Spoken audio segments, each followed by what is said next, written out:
आणि आता बोलूयात अन्य काही बातम्यांकडे।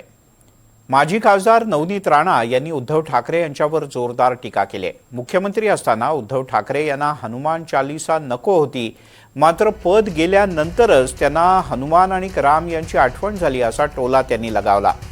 हनुमान चालीसा प्रकरणात जेलमध्ये घालवलेले 14 दिवस आपण कधीही विसरणार नाही असंही नवनीत राणा यांनी म्हटलंय आणि ठाकरे यांच्यावर राजकीय हल्ला चढवलाय। तर खूप बोलतात, कोणावरही काहीच बोलायचं नाहीये मला।